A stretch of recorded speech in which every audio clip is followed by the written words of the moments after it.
At night, the homeless in Gisborne have nowhere to go, despite most major centres like Dunedin, New Plymouth and Tauranga having a drop-in night shelter.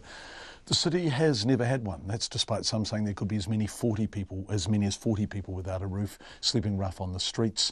The local marae is willing to help, but it's asked for some funding to cover costs. It was a month ago and no one stepped up, so that project has stalled. Our reporter Emma Hatton and visual journalist Rebecca Parsons-King went out on the streets of Gisborne and they filed this report. On a wet and windy winter's night, Gisborne's homeless are starting to settle in. Mike and Willie, two homeless men, or streeties as they call themselves, are showing us around. Some are on the building, some are down here, but everyone's all spread out. And this is where they all camp. They all sleep up the top. Up and over the bridge, music blasts from the C Company Memorial House near the Tairāwhiti Museum, Willie's favourite spot. An attempt, he says, to put him off lingering, although we were unable to establish exactly who was playing the classical tunes. Oh, it's been going for a few months now. They tried to deter us. They just played one song over and over all night, but we've all stayed hard, me and the bro. He's also had buckets of water thrown at him to move him along. Has it ever hit you? Oh, once it did.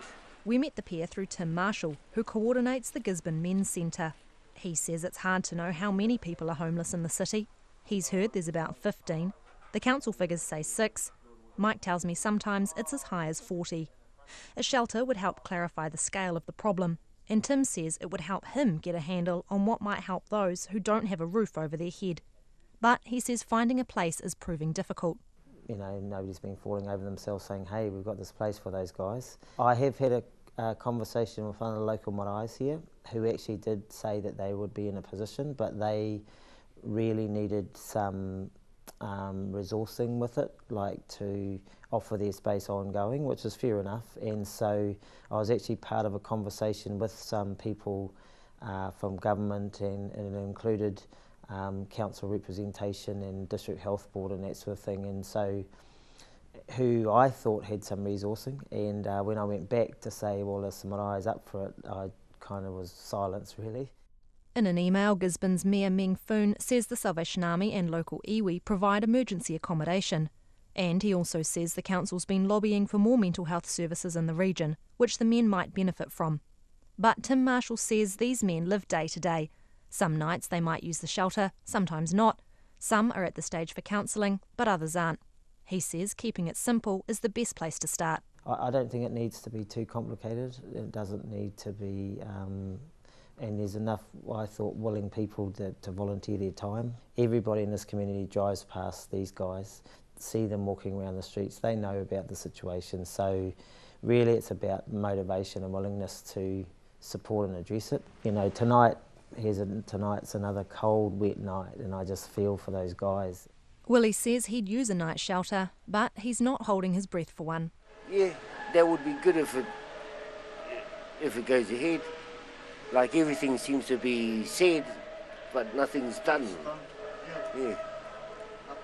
So you get the hopes up high, and then that's the frustrating part is, yeah, it just doesn't happen. For now, though, music and all, he's got his spot. And it's all good. But it looks like I'm going to jump in the front tonight. Because it's a bit wet? Yeah, and the bro said there's a gale coming, so the rain's just going to come straight in here. In Gisborne for Checkpoint, Emma Hatton. And Emma was working with Rebecca Parsons-King, who shot that story.